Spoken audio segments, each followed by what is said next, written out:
Continuamos en esta segunda parte de la videoclase, donde lo habíamos dejado anteriormente. Nos habíamos quedado en esta pantalla que hace referencia a la posición lateral de seguridad. Hemos comentado prácticamente toda la pantalla, solo me quedaba una pequeña cosita que comentar, que es lo que apunta en este pequeño párrafo,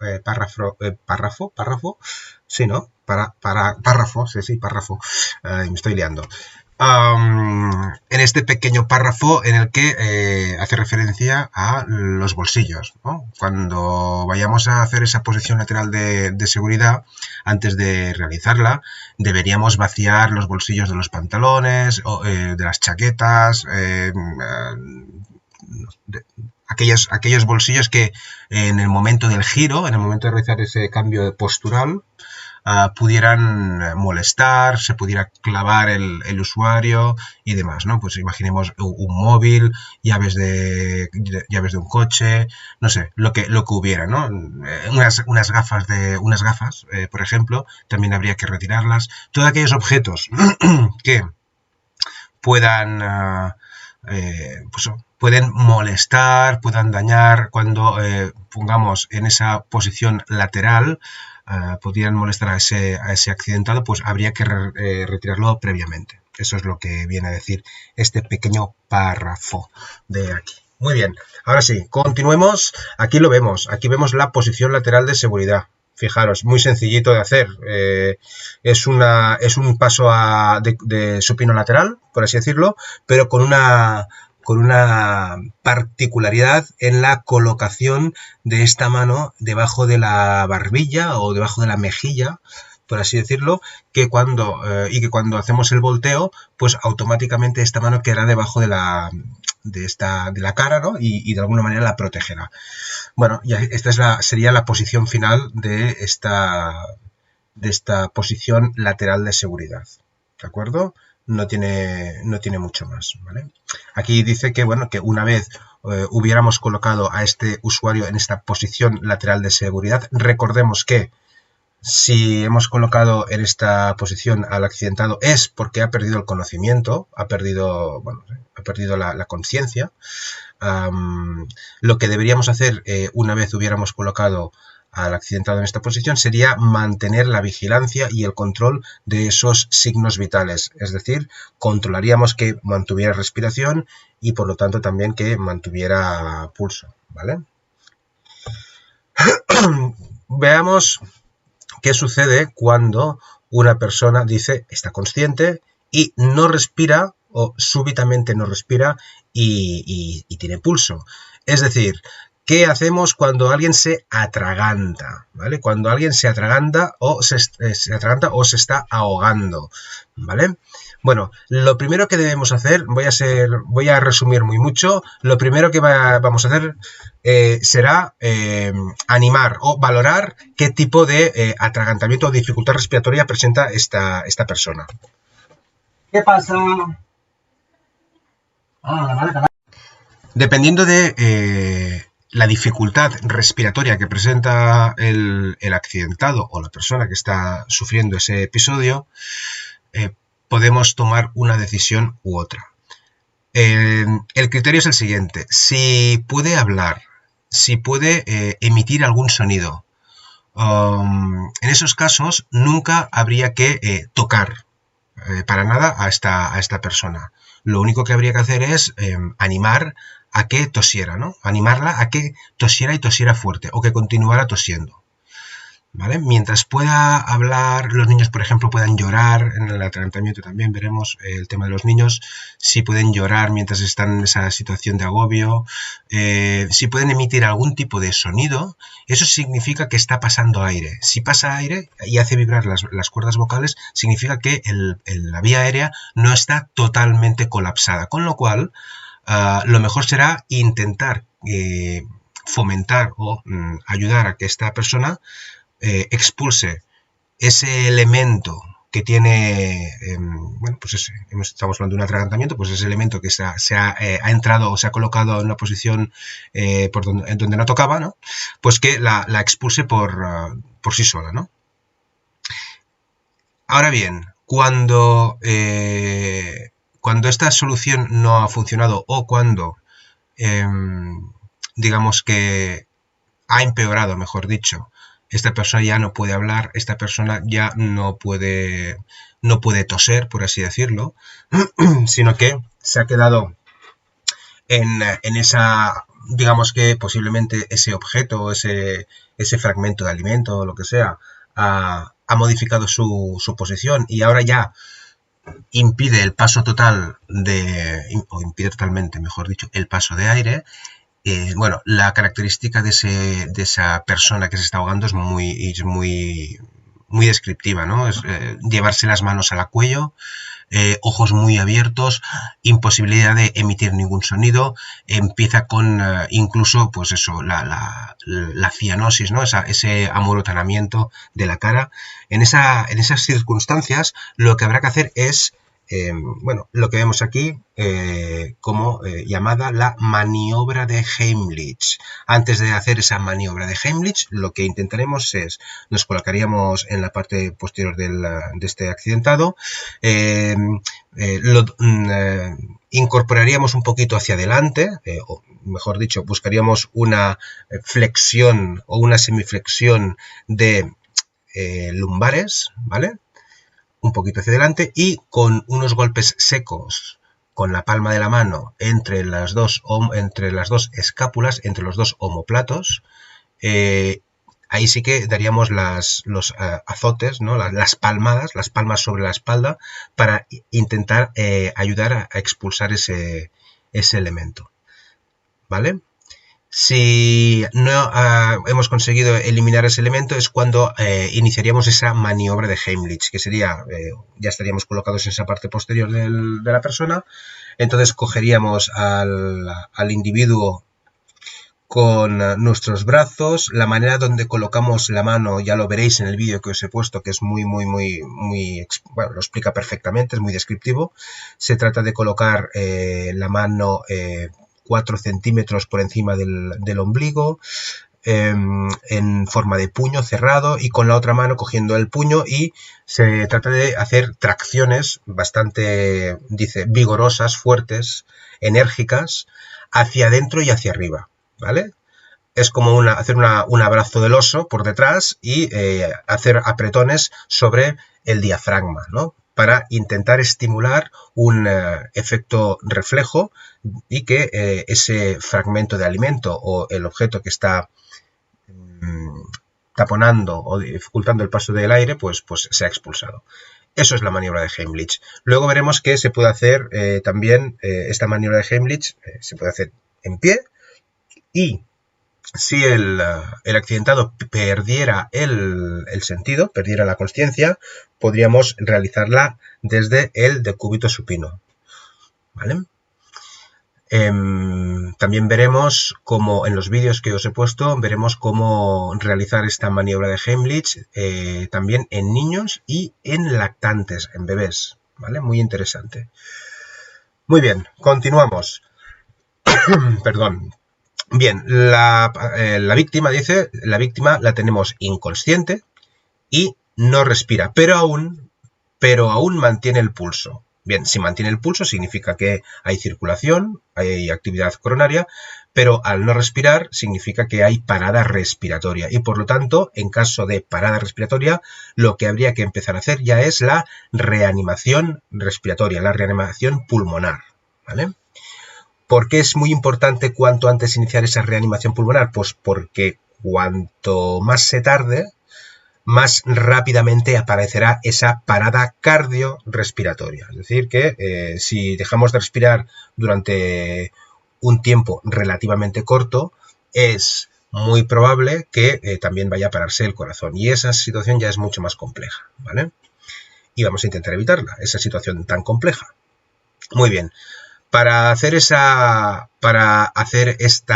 reanimación pulmonar, previamente lo que habrá que hacer es, primero, puesto que la persona no está respirando, ya habríamos hecho ese reconocimiento de lo que es el grado de conciencia, habríamos intentado estimular, habríamos intentado que nos respondiera, no nos responde, vemos que no respira, hemos visto que mantiene el pulso, pues vamos a iniciar los primeros pasos. Y serían, primero, observar las vías aéreas, para ver si hay algún objeto que dificulta el paso del aire y es por eso, y es eso lo que ha provocado ese proceso de ahogamiento. Y si no hubiera ningún elemento en el fondo del paladar, en el fondo de la boca, pues iniciaríamos en ese momento la reanimación pulmonar. Antes de empezar la reanimación pulmonar, o mejor dicho, la primera fase, el primer paso de esa reanimación pulmonar va a ser realizar la maniobra frente-mentón. ¿Qué es la maniobra frente-mentón? Lo vemos aquí en esta imagen, ¿vale? Se trata de clavar, poner nuestra mano en la frente de la persona accidentada y empujar hacia abajo, ¿vale? Empujar hacia abajo para conseguir, y con la otra mano acompañando desde el mentón, ¿vale? Desde la mandíbula, desde el hueso de la mandíbula, acompañando y hacemos un movimiento de manera que vamos a, digamos, hacer una extensión. Fijaros, estamos haciendo una extensión de cervicales, ¿vale? Al hacer esta extensión de cervicales, lo que va a suceder es que la vía aérea queda abierta, se abre. Cuando estamos en posición neutra, las vías aéreas están más cerradas. En la extensión cervical, las vías aéreas se abren. Con lo cual, es importantísimo facilitar la entrada de aire en esta situación. Por eso, siempre lo primero que hay que hacer es la maniobra frente-mentón. Abrir vías aéreas. Una vez tenemos las vías aéreas abiertas, empezaríamos con esa reanimación pulmonar. Insisto, en esta situación, en este ejemplo, decimos que esta persona mantiene aún el pulso, con lo cual lo único que vamos a hacer ahora es el boca a boca. Vamos a insuflar aire en sus pulmones para intentar llevarlo a una normalidad ventilatoria, ¿vale? De momento no hacemos nada más porque, insisto, parece que sí mantiene el pulso. Bueno, en este cuadrito, en esta imagen, vemos una descripción de lo que es el boca a boca. ¿Qué hay que decir sobre el boca a boca? Bueno, primero la maniobra frente-mentón, lo vemos aquí, y del boca a boca lo que hay que decir es que no se trata de morrear, entendedme, ya sé que no es esa la intención, pero cómo colocamos los labios. Se trata de, digamos, rodear toda su boca con nuestra boca, ¿vale? Se trata de rodearlo, ocupar toda la boca, que debe estar abierta, por supuesto, con nuestra boca, ¿vale? Además, cuando hacemos eso, cuando rodeamos y ocupamos nuestra boca, digamos, metemos dentro de nuestra boca la suya, por así decirlo, y debe estar abierta, será importante cerrar cerrar la nariz del accidentado con una mano. Aquí no lo estamos viendo, pero con dos deditos le apretamos las fosas nasales, la nariz, los orificios cerrados, para que cuando insuflemos el aire, ese aire que metamos no salga por la nariz. Eso es muy importante también, ¿vale? Y nada, se trata de no separarse demasiado del usuario. Mientras está realizando esas insuflaciones, se mantendría la nariz taponada, ¿vale? Y luego ya, pues, una vez se dejaría de hacer estas insuflaciones, pues se deja la nariz abierta para ver si reacciona o no reacciona, ¿vale? Eso sería el boca a boca sin más. Bueno, pero lo normal no. La situación se complica, vamos a decir. Este ejemplo, este paciente o accidentado ejemplo no reacciona, no recupera la respiración autónoma y entra en parada cardiorrespiratoria, que sería la siguiente fase. Tenemos a una persona inconsciente que no respira y que ya ha perdido el pulso, es decir, el corazón parece que se ha detenido, ya no hay circulación sanguínea. En ese momento estamos, por lo tanto, en parada cardiorrespiratoria, PCR, parada cardiorrespiratoria. Y en esta situación, en un caso de parada cardiocirculatoria, lo que hay que poner en práctica es la RCP. Fijaros, en caso de PCR hay que hacer una RCP, que es la reanimación cardiopulmonar, ¿vale? La reanimación cardiopulmonar consta de tres fases. Primero, una maniobra frente mentón. Segundo, una reanimación pulmonar. Y tercero, un masaje cardíaco, ¿vale? Y ahora veremos cómo se distribuye cada una de estas tres partes. Ya avanzamos aquí. Ahora luego vamos a ver cómo se hace, ¿no? esta RCP. Pero ya os avanzo que se tratará de realizar, o mejor dicho, esta RCP presenta 4 ciclos de 2 insuflaciones de aire con 30 masajes torácicos o cardíacos. Es decir, se hacen 2 insuflaciones, 30, 2, 30, 2, 30, 2, 30 y entonces se realiza valoración primaria. Cada 4 ciclos haríamos una valoración primaria. Veríamos, analizaríamos si ha recuperado pulso, si ha recuperado respiración, etcétera, etcétera. Y si vemos que no es así, y para comprobar esto, para hacer esta valoración primaria, nos dicen que tenemos o disponemos solo de 5 segundos. Si en 5 segundos no hemos visto una mejoría o que se haya recuperado alguna de estas constantes, habría que continuar, ¿vale? Habría que ejercer o realizar 4 ciclos más de 2 insuflaciones con 30 de masaje, ¿vale? Vamos a ir viendo todo esto. Vale, la parada cardiorrespiratoria es la situación, dice, en la que fracasa tanto el sistema respiratorio y el sistema cardiovascular, ¿vale? Eso es una situación muy mala, como ya os podéis imaginar, porque entramos en hipoxia, en falta de oxígeno, y cuanto más tiempo pase o estemos en esa situación de hipoxia, pues menos probabilidades de sobrevivir vamos a tener. Entonces existe lo que se llama la curva de Drinker, que os la he puesto aquí, representada con este dibujo, con este gráfico. La curva de Drinker relaciona el tiempo que transcurre una persona en parada cardiorrespiratoria la relación entre el tiempo de parada con el porcentaje de probabilidad de supervivencia, ¿vale? De manera que si conseguimos reponer, si conseguimos llevar a la normalidad en menos de un minuto a esa persona, pues el probabilidad de supervivencia es prácticamente el 100%. Fijaros, ¿vale? Pero fijaros qué sucede si a los 8 minutos, transcurridos los 8 minutos, conseguimos, o mejor dicho, lo voy a explicar de otra manera que me estoy liando un poco. Lo que viene a decir la curva es que cuando ya pasados 8 minutos, la probabilidad de sobrevivir esta persona es muy baja. Estaríamos un poquito por encima del 10%. ¿De acuerdo? Es decir, que cuanto menos tiempo pasa, más facilidad de supervivencia existe, más posibilidades de sobrevivir hay, ¿vale? Entonces, fijaros, os pongo esta curva de Drinker para daros cuenta de la importancia que tiene el tiempo en la intervención, en la realización de estos primeros auxilios, de esta RCP, ¿vale?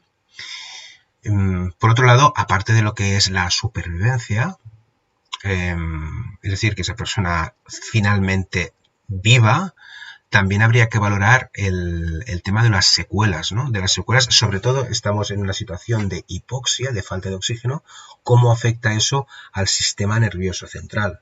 Una persona que lleva mucho tiempo en hipoxia, imaginemos que pues se ha iniciado tarde esa RCP, por lo que fuera, porque nos lo hemos encontrado y no sabemos cuánto tiempo esa persona lleva en parada cardiorrespiratoria, no se sabe, nos lo encontramos ya en parada respiratoria, imaginemos que iniciamos tarde, pues las secuelas, si consiguiéramos salvar a esta persona, las secuelas neuronales, por ejemplo, pues pueden ser negativas o muy negativas dependiendo del tiempo que haya transcurrido. ¿Se entiende, verdad? Muy bien. Bueno, pues hablemos de esta RCP, de esta reanimación cardiopulmonar. Es algo que toda persona, realmente dice aquí, los profesionales, todo profesional sanitario o sociosanitario debe conocer, y esto lo deberíamos hacer extensible a todo el mundo, ¿no? De hecho, el tema de los primeros auxilios pues es algo tan transversal que en todos los ámbitos, en las escuelas, etcétera, pues se tendría que formar sobre esto. Vale, dice, una vez hayamos avisado a estos a estos profesionales de emergencias, a estos profesionales sanitarios, es cuando podemos iniciar esa RCP. ¿Y por qué antes y no después? Pues porque cuando iniciemos la RCP no podemos dejar de hacerla. No podemos detener el procedimiento para hablar o para dar explicaciones por teléfono a ese 112, ¿no? Es importante primero llamar al 112 y una vez hayamos dado los datos, la información, y una vez se inicie esa RCP, pues no se detenga.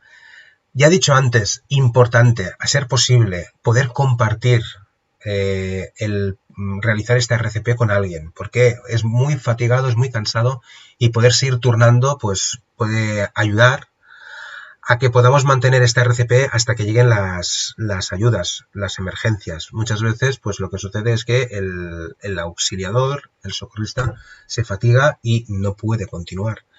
Y esa persona pues se queda ya sin esa reanimación y fallece, ¿vale? Es fatigado, es un ejercicio aeróbico y anaeróbico importante, ¿vale? Y debe hacerse bien.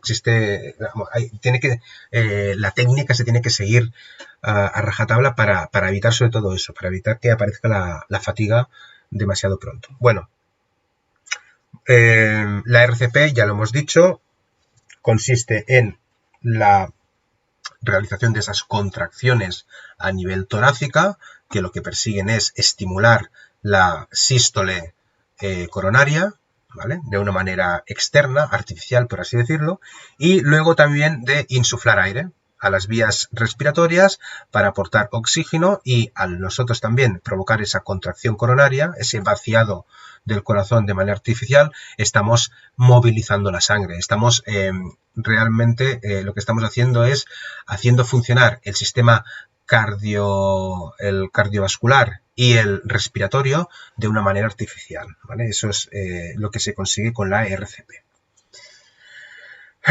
Vale, como ya hemos dicho anteriormente, antes de iniciar esa RCP, observaríamos, colocaríamos, importante, cierto, me lo olvidaba. Para hacer una RCP, el accidentado tiene que estar en una posición de decúbito supino y luego tiene que estar sobre un plano duro. No podemos hacer una RCP, por ejemplo, sobre una cama. Con lo cual, si imaginémonos una situación de un usuario que entra en parada cardiorrespiratoria en la cama, lo que deberíamos hacer es rápidamente sacarlo de la cama y ponerlo en el suelo.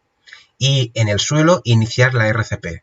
No podemos hacer una RCP sobre la cama, sobre un plano que sea, pues eso, flexible, o que, a la hora de apretar, pues se nos hunda el cuerpo en el colchón, ¿no? También se puede utilizar alguna tabla de madera, si hubiera. Bueno, eso ya depende de las soluciones y de las circunstancias, pero en cualquier caso, sobre un plano duro. Bien, una vez dicho esto, recordad, si es por una cuestión de atragantamiento o de ahogo accidental con algo, habría que observar primero la cavidad bucal para intentar detectar si hay algo que está impidiendo el paso del aire, y cuando ya estemos seguros de que en la boca no hay nada, hacemos maniobra frente-mentón e iniciamos la técnica del boca a boca. Vale. Una de las dudas clásicas que muchas veces aparecen y que, dependiendo, ya os digo, dependiendo del formador, del manual o de quien os lo explique, te dicen una cosa o la otra. Es, ¿qué va primero en una RCP? ¿Insuflaciones o contracciones? Es decir, ¿qué va primero? ¿Las dos insuflaciones que hay que realizar? ¿O primero irían las 30 contracciones, los 30 contracciones de caja torácica, ¿no? De masaje cardíaco? Bien, Yo los he escuchado de todos los colores, pero la que más me ha convencido es la que me explicaron a mí, un formador de Cruz Roja, que me dijo que lo ideal o lo más importante es, primero, aportar ese oxígeno si no sabemos cuánto tiempo lleva esa persona en parada cardiorrespiratoria. Por ejemplo, si nosotros tenemos constancia de que esa parada cardiorrespiratoria se acaba de producir, ha sido reciente o muy reciente, podríamos iniciar la RCP con las contracciones. Pero si nos encontramos la persona, si fuera el caso de que nos encontramos a la persona accidentada con pérdida de conocimiento y no sabemos, no tenemos información sobre cuándo o desde cuándo lleva en parada cardiorrespiratoria, lo más correcto es empezar por la ventilación. ¿Por qué? Porque lo primero que vamos a hacer es aportar ese oxígeno y luego lo vamos a movilizar con las contracciones. Si de poco sentido tendrá empezar con las contracciones si no hay oxígeno disponible que hacer circular. ¿Se entiende esto? Bueno. Vale, el tema del protocolo de cuántas contracciones y cuántas insuflaciones ha ido cambiando en el tiempo. ¿Vale? Antes no era así, el protocolo no era de 4 ciclos de 230 a 230, sino que eran más, se recomendaban hacer más insuflaciones y menos contracciones. Se ha visto que no tenía mucho sentido hacerlo así, porque realmente el aprovechamiento que hacen que realmente hace la sangre, por así decirlo, del oxígeno disponible a nivel pulmonar es muy bajo. Significa que siempre hay oxígeno disponible en los pulmones, con lo cual lo importante será la estimulación del corazón más que el ir aportando aire nuevo a esos pulmones. Porque la idea es que sigue habiendo oxígeno disponible en los pulmones, ¿de acuerdo? Entonces se ha extendido la frecuencia de las contracciones y se ha limitado la frecuencia de las ventilaciones. Es un poco la explicación. Muy bien, pues habríamos hecho esa maniobra frente-mentón e iniciaríamos entonces la técnica del boca a boca, es decir, la ventilación pulmonar. Pinzaríamos nariz, ocuparíamos toda la boca, su boca con nuestra boca, ¿vale? Abriendo bien nuestra boca y haciendo una insuflación larga y profunda, no corta y de golpe, sino que un poco larga y profunda. 1, 2, y entonces soltaríamos la nariz, ya nos colocaríamos a la altura del tórax y iniciaríamos el masaje cardíaco, ¿vale? En esta pantalla nos hace una explicación un poquito más extensa de esa técnica del boca a boca, ¿vale? Todo lo que ya os he dicho, pues aparecerá aquí exactamente. Muy bien. Y empezaríamos, como digo, esa maniobra del RCP, ¿vale? La maniobra que es esa tercera parte de este RCP, que sería el masaje cardíaco. Fijaros que en el masaje cardíaco es muy importante, punto 1, donde colocamos la mano de apoyo, donde colocamos la mano que ejercerá esas compresiones. Una manera de hacerlo, hay distintos métodos, ¿vale? Yo también en este sentido he escuchado muchas propuestas. Esta es una de ellas, la que os pongo aquí yo es una de ellas, y es a partir del final del esternón, el hueso, este hueso duro que tenemos en el centro del pecho, el esternón, con 2 dedos marcamos desde la punta, desde el final del esternón, marcamos 2 dedos hacia arriba y ahí tendríamos el punto donde colocaríamos la suela de la palma de la mano. No la palma de la mano, sino la suela de la palma de la mano, ¿vale? Ahí colocaríamos la mano dominante. La mano dominante. Y con la mano no dominante, posiblemente, tal como va la cosa aquí, esta persona, este socorrista, no es la misma de aquí. A ver, sí que es la misma de aquí, pero aquí se ha cambiado. Aquí tiene la mano apoyada su derecha y aquí tiene su izquierda, ¿de acuerdo? Vale, da igual. Lo que vengo a decir, que la mano que irá en contacto directo con el pecho es nuestra mano dominante. Y luego con la otra mano entrelazamos, como vemos aquí, entrelazamos los dedos, ¿vale? Los cogemos y los entrelazamos, ¿vale? Luego, nuestra posición es muy importante que se mantenga en extensión de codo en todo momento. Nunca, nunca durante un RCP los codos se flexionan. Los codos siempre se tienen que mantener en extensión, tiesos. Luego, nunca tiene que haber un acercamiento por flexión de lumbares, ¿vale? Sino que lo que se produce, lo que debe haber es un balanceo de todo el cuerpo. Todo el cuerpo debe balancear sobre el pecho de este accidentado. Bueno, el objetivo de no no recomendar esta flexión de codos es para evitar la fatiga, ¿vale? Si se tira de flexión de codos, la fatiga en los brazos va a aparecer más rápidamente y posiblemente se aguanten 2, 3 ciclos y no se aguante más. Acordaros que un ciclo son 4 de 30, ¿vale? 4 de 30 son 120, si no me equivoco. Son 120 compresiones antes de parar y descansar como máximo 5 segundos para volver a empezar. Entonces, es un trabajo físico importante, ¿vale? Una RCP. Y nuestra colocación y cómo ejercemos esas compresiones, pues de ello dependerá que podamos mantenernos durante más tiempo realizándola, ¿vale? Vale, pues una vez colocados en esa posición, fijaros nuestras rodillas donde están, tendríamos el hombro, más o menos, estaríamos a la altura del hombro del accidentado, ¿vale? Fijaros cómo tiene unas manos, fijaros cuál es nuestra posición y iniciaríamos cuanto antes esas compresiones. Las compresiones son fuertes, porque de lo que se trata es de hundir, fijaros, de hundir unos 4 o 5 centímetros ese esternón, esa caja torácica, para conseguir estimular la pared muscular del corazón, es decir, para conseguir que ese corazón haga contracción y que haya expulsión de sangre del mismo, ¿vale? Con lo cual, la castaña es importante. No se trata de simplemente apretar un poquito, se trata de apretar mucho y de la misma manera en cada una de las contracciones que realicemos, con lo cual, bueno, pues es importante. Y ahora pensáis, ostras, ¿y qué pasa si le rompemos una costilla, no? Que, bueno, pues si le salvas la vida, os aseguro que no hay mucho problema. Aquí ahora la cuestión es salvarle la vida a esta persona, no que le rompamos o no le rompamos costillas, ¿vale?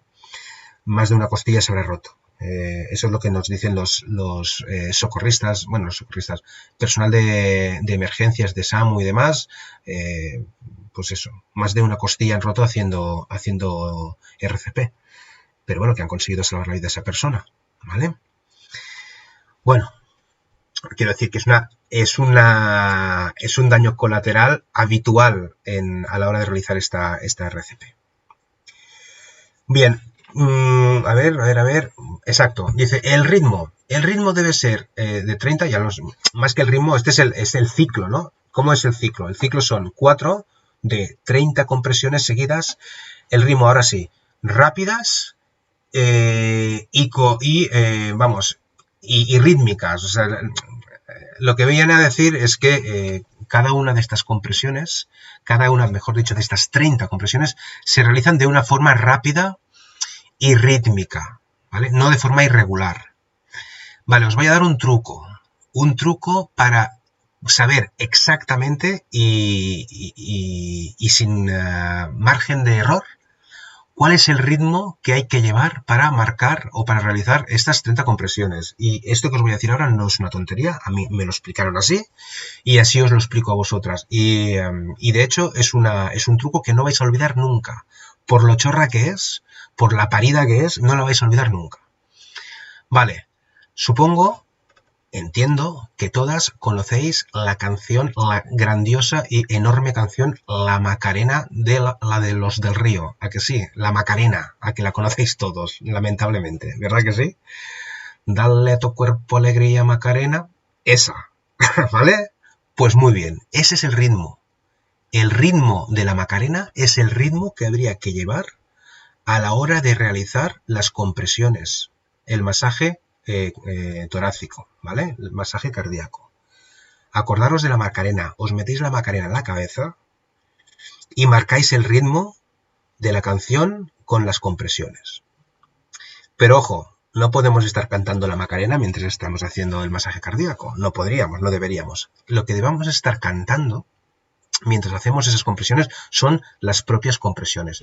Es decir, aquí dice, y cantadas en voz alta. Esto es súper importante. Aunque parezca que no, es muy importante. ¿Por qué? Porque vamos a estar sometidos a mucho estrés, vamos a estar sometidos a otros estímulos en ese momento que pueden hacernos perder la orientación, la concentración y en un momento dado estar haciendo contracciones y no saber si estamos en la 21 o si estamos en la 17. Me he perdido, no sé cuántas llevo, ¿vale? Además, si estamos compartiendo la RCP con un compañero o con una compañera, en todo momento sabrá esa otra persona en qué punto le toca entrar, ¿no? Le toca entrar a iniciar su ciclo. ¿Se entiende? Entonces, es muy importante no solo contarlas, sino que contarlas en voz alta, ¿vale? Porque eso nos ayuda a concentrarnos y a estar en la faena en la que estamos. ¿Se ha entendido? Hay que cantar o contar en voz alta cada una de las compresiones, que realizamos en el masaje cardíaco. Una vez hemos terminado con esas 30 compresiones, volveríamos a realizar las 2 insuflaciones de aire. 1, 2 y volvemos a las 30. Y así 4 veces.